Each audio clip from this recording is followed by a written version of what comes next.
성부와 성자와 성령의 이름으로 말씀드립니다. 성도님들 반갑습니다. 1년은 안 된 것 같은데 한 1년 된 것 같은 느낌이 드네요.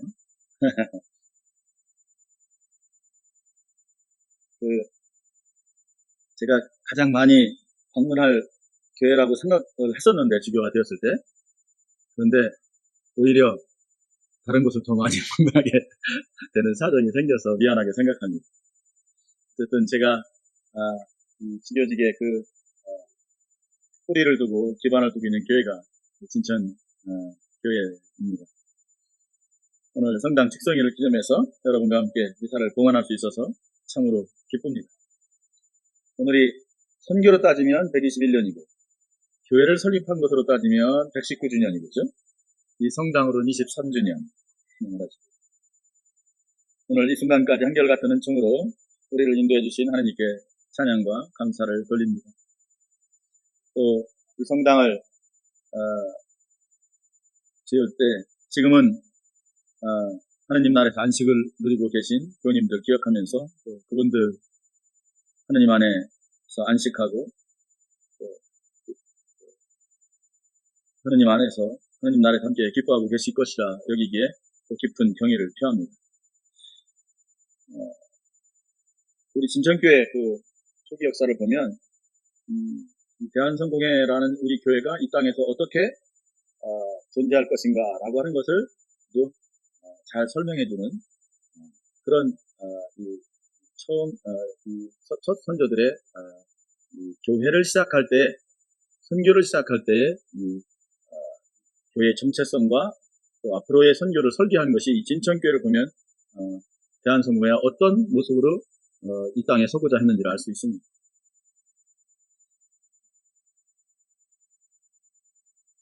단순히 교우들끼리만 모여서 이 교제를 나누고 예배를 드리는 그런 공동체를 꿈꾸는 것이 아니라 이 땅에 존재해야 될 이유가 이것이다 라고 하는 것을 드러내는 그런 이 원대한 꿈과 설계를 가지고 이 교회를 시작을 했어요. 그게 대한성교회 전체 역사, 지금까지도 우리 성공회가 이 한국 땅에서 또 세계 안에서 교회로서의 모습을 갖고자 하는 그런 모습입니다. 이 교회가 이 진천에 시작되었을 때는 식민지 시절이었고 어두운 시절이었습니다. 민족 백성들이 엄청난 고통을 받고 있는 그런 시절이었죠. 그냥 우리처럼 이렇게 주일에 몸이 아파서 못 나온다거나 아니면 어디 여행을 가게 돼서 못 나온다거나 아니면 또 그냥 오늘은 좀 쉬고 싶다 그래서 안 나오거나 이렇게 우리의 마음대로 우리의 어떤 삶의 그 태도를 결정할 수 있는 그런 시절이 아니었죠. 누군가에 의해서 압제받는 상황에서 또 누군가에 의해서 강제되고 또 해야 할 것, 또 하고 싶지 않은 일, 이런 것들을 내가 선택하지 못하는 그런 고통의 세월이었습니다. 그때 국가를 잃은 것에 대한 어떤 국가를 되찾겠다고 하는 사람들, 의로운 사람들이 일어나서 싸우고 그럴 때 그들을 편에 서서 그들을 지원하면 상대적으로 그들이 받는 것과 같은 그런 이 피해나 박해를 받는 그런 상황이었죠. 그래서 의병들이 곳곳에서 일어났지만 모두가 다 일제에 저항할 수는 없었어요. 왜냐하면 그들이 국가를 회복하고자 싸우는 그 의로운 마음을 알고 그 활동을 지지하고 싶었지만 지지하게 되면 대가를 치러야 하니까요. 그 대가라는 것이 내가 목숨을 내놓아야 하는 그런 일이고 내 가족이 심각하게 상해를 입는 일이었기 때문에 많은 사람이 함께하지 못하는 그런 상황이었잖아요. 그때 교회가 나섰습니다. 우리 교회는 이 대한제국의 최후의 의병을 지원했던 교회죠. 이 대한제국이 스스로 지키는 자국의 군대를 갖지 못하고 해산당하고 일제에 의해서 일본 군인에 의해서 이 제국의 운명이 좌우되는 그런 시절에 대한제국이 의지할 수 있었던 것은 의병이었습니다. 그 의병이 전국에서 일어났는데 최후까지 남아있던 의병이 진천에 있는 의병입니다. 정미년에 일어났다 그래서 정미의병인데, 이 의병들을 위해서 일본군 본대가 내려와서 직접 진압을 하는 그런 치열한 전투를 해왔고요. 그럼에도 불구하고 일본군이 압도적인 군사력을 갖고 있었지만 3년 동안이나 진압을 하지 못하고 3년 만에 진압됐습니다. 전국에 있는 모든 의병이 당시에 3일을 가지 못했습니다. 일본의 활약 앞에서 3일을 가지 못하고 초토화됐거든요. 근데 진천 의병은 3년이 걸렸습니다. 이유는 낮에는 성공의 성당에 와서 은거하여 있었기 때문에 제압할 방법이 없었어요. 물론 거기에 대한 대가는 나중에 우리가 치르게 돼요. 우리가 운영했던 신명학원도 강제 폐교되고 섬수학교로 편입되고 하는 그런 일들이 있고 끊임없이 우리 교회가 핍박을 당합니다. 그럼에도 불구하고 이 땅에 있는 민족들의 고통을 외면하는 것은 아니다. 그것이 예수의 정신은 아니다라고 여겼기 때문에 그 일을 했죠.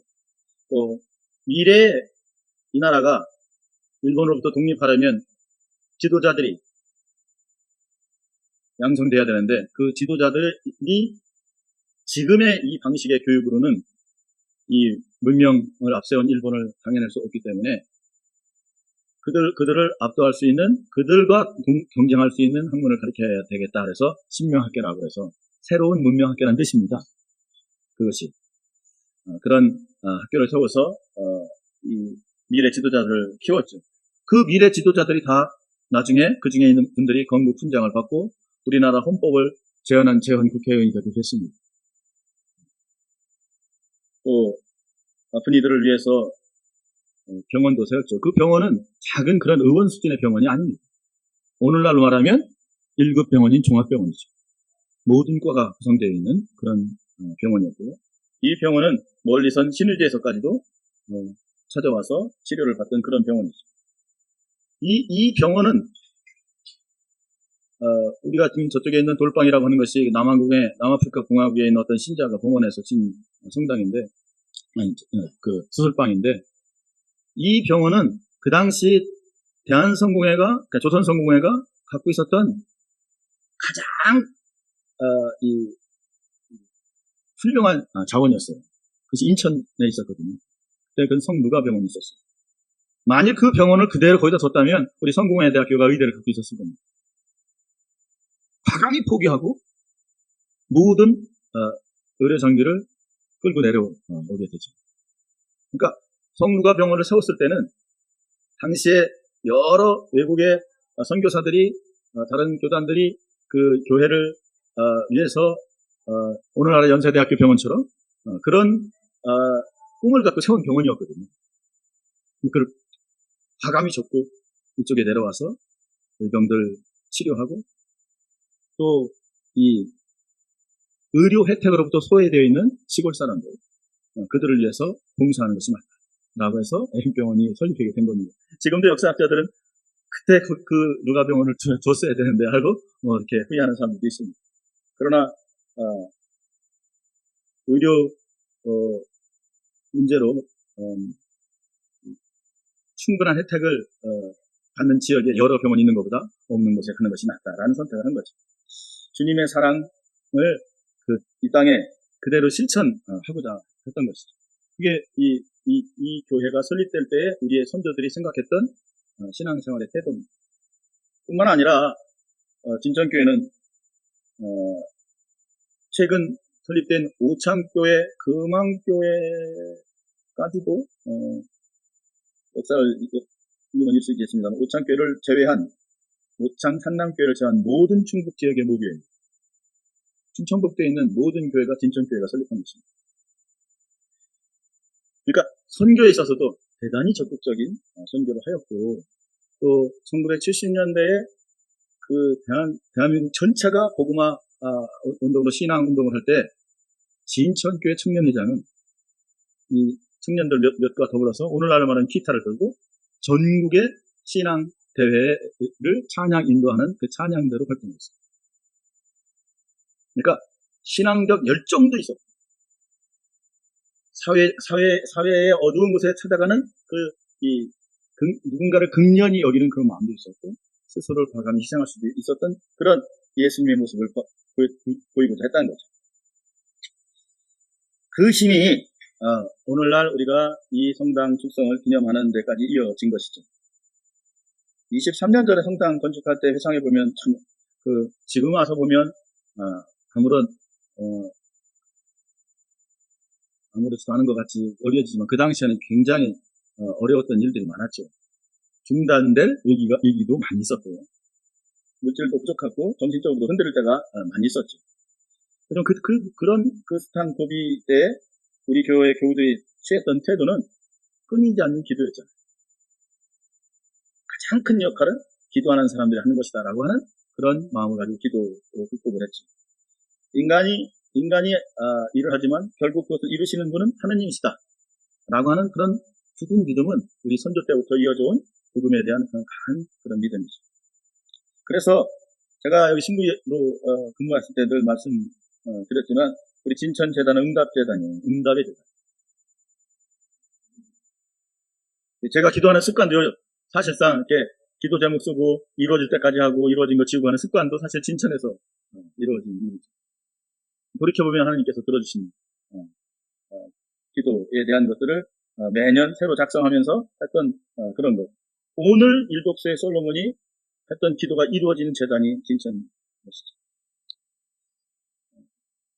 우리가 선조들이 가졌던 그런 큰 꿈, 충북의 모교회로서의 복음적인 그런 이 교도부로서 거점으로서 역할을 해야 된다는 건 지금도 여러분들 계속 해오고 있잖아요. 그러니까 그 거점교회 활동을 하는 것은 진천음성밖에 없던데, 이 성당 지을 때 대성당 설계를 가지고 지었습니다. 언젠가 교정교구가 현재는 5개도를 관할하고 있는데 각 도마다 하나씩 교구가 되는 날이 올 테고, 그렇다면 충북에 교구가 된다면 그것은 진천이 대성당이 되어야 된다 라고 하는 뜻에서 대성당 설계로 이 성당을 지었죠. 그 꿈, 이루어질 하느님의 꿈이죠. 그런 일들을 해낸다고 하는 것은 자기의 이기적인 이익을 따져보는 사람들에게는 그런 생각들 할 수가 없는 일이죠. 하느님의 사람들은 눈앞의 이익에 골몰하지 않고 살거든요. 그 눈앞의 이익을 거기에 따라 움직이지 않는 사람들이 그런 일을 하는 거죠. 저는 사제상을 하면서 솔로몬이 했던 기도가 이루어지는 재단이 바로 우리 진천 재단이다라고 하는 고백을 하며 살았습니다. 또 비록 우리가 애써서 여러 가지 난관을 극복하면서 이 성당을 지었는데, 사실상 진정한 성당은 오늘 베드로서의 말씀처럼 신자 한 사람 한 사람이 살아있는 돌로서 구성된 이 진천교회 공동체인 성당이다라는 생각을 가지고 살았고, 또 그렇게 교우님들은 신앙생활을 했다고 믿고 있습니다. 성당 축성할 때마다 잊지 말라고 항상 똑같은 성경을 채택해서 듣도록 합니다. 이 성당이 여기에 있는 이유, 존재의 목적을 분명히 알라는 거예요. 그래서 해마다 같은 성경을 읽도록 합니다. 중요한 것이기 때문에. 그것이 흔들리면 신앙의 모든 기초가 흔들리기 때문에 그렇습니다. 이 성당 축성일에 있는 복음 성경은 사실은 예수님께서 공생애의 삶을 살다, 이 땅에서의 삶을 살면서 가장 큰 화를 냈던 장면입니다. 그렇게 그 화가 어느 정도의 화냐면, 그냥 갑자기 그 신부님이 미사를 드리러 오는 신자들이 올 때 갑자기 몽둥이를 들고 막 후려치면서 안 내쫓이는 그런 분들, 막 재단도 들러 엎어버리고 그냥 다 엎어버리고 다 나가버리라고. 이게 무슨 교회냐고. 이런 정도. 그럼 여러분들 당황할 거 아니에요? 아니, 우리 신부님 혹시 문제가 있나 정신적으로 그럴 거 아니에요? 예수님이 내신 화는 정말 이 사람이 저 정도까지 화를 낼 수 있나 하는 장면의 화거든요. 그 이유는 뭐냐? 예루살렘 성전이 지어진 목적대로 사용되지 않는다는 것에 대한 화였습니다. 그러면서 내 집은 기도하는 집. 그것이 우리가 성당 축성일 때마다 생각하는 거죠. 성당은 기도하는 집이에요. 하느님. 우리는 하느님께 기도하는 사람들. 그러니까 하느님을 예배하기 위하여 거룩하게 성별한 한 것이 성당이죠. 그래서 성당은 그 자체로도 설교하고 있는 거예요. 인간은 하느님을 예배하는 존재. 우리가 하느님을 예배하여야 한다. 라고 하는 설교를 하고 있는 거죠. 오직 하느님만을 예배하라. 만몬을 예배하지 말라고 성당은 계속해서 외치고 있는 거죠. 그래서 성당 축성일날 이 주제는 우리를 하느님께서 부르신 목적에 대한 성찰이에요. 성당 안에서 우리가 하느님을 예배해야 하고 그 예배는 세상 속에서 완성이 되어야 하는 거죠. 그게 신앙생활입니다. 과거 우리 선조들이 학교, 병원, 의병 지원을 통해서 자신들이 드렸던 예배를 일상에서 완성했던 것처럼 성당문을 나서는 우리의 일상생활 전체에서 예배드리는 사람으로 살라는 거죠. 예배하는 삶을 살라는 거예요. 그러니까 성공의 신앙은 예배와 삶에 분리되어 있지 않습니다. 우리가 회의를 할 때도요, 반드시 예배를 드리는 그 분위기 안에서 회의를 하라고 해서 무슨 회의를 할 때마다도 계획 기도를 하고 찬양을 하고 말씀을 읽고 묵상을 하고 끝난 다음에도 주님의 이름으로 마감하고 있어요. 모든 것이 그렇게 설계되어 있는 것이 성공이라는 교회입니다. 그래서 의회 때는 희한하게도 미사 끝나고 점심 먹은 다음에 주교님이 갑자기 이 점심 먹고 의회를 시작할 때 설교를 해요. 이유는 예배가 끝나지 않았다는 거예요. 예배가 지금 이어지고 있다는 거예요. 지금 이 회의가 예배 속 안에서 한다는 거예요. 그걸 잊지 말고 회의를 하라는 거예요. 이렇듯 우리는 예배와 일상의 삶이 마치 동전의 앞면과 뒷면처럼 연결되어져 있다라고 여기며 살아가는 사람들입니다. 그것이 우리 성공의 신앙생활이죠.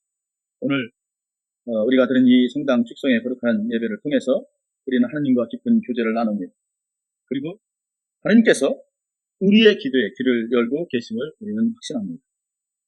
그리고 하나님께서 성령을 통하여 베푸시는 위로와 비전을 또 경험합니다.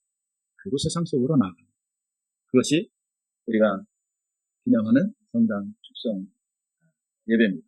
복음의 열정을 품고 주님의 나라를 일구는 신실한 하느님의 일꾼으로 살아가고자 우리는 노력하고 또 그렇게 우리가 부르심을 받았다는 하느님이 우리에 대한 목적이 그것이라고 우리는 고백을 하죠. 오늘 견진성사가 있는데 그 견진성사가 바로 주님의 제자로서 복음의 사명을 다하는 일꾼으로 이제부터 너는 일할 자격이 있다 라고 하는 것이 견진성사예요. 이제부터 하느님의 성령이 너와 끝까지 함께 하실 것이라는 예수님의 약속이 너에게 이루어질 것이다. 그러므로 늘 성령께서 함께 하실 것이다 라고 하는 뜻으로 축복하는 것이 또 견진성사입니다. 그래서 신자된 사명에 대한 정체를 드러내는 것이기도 하죠.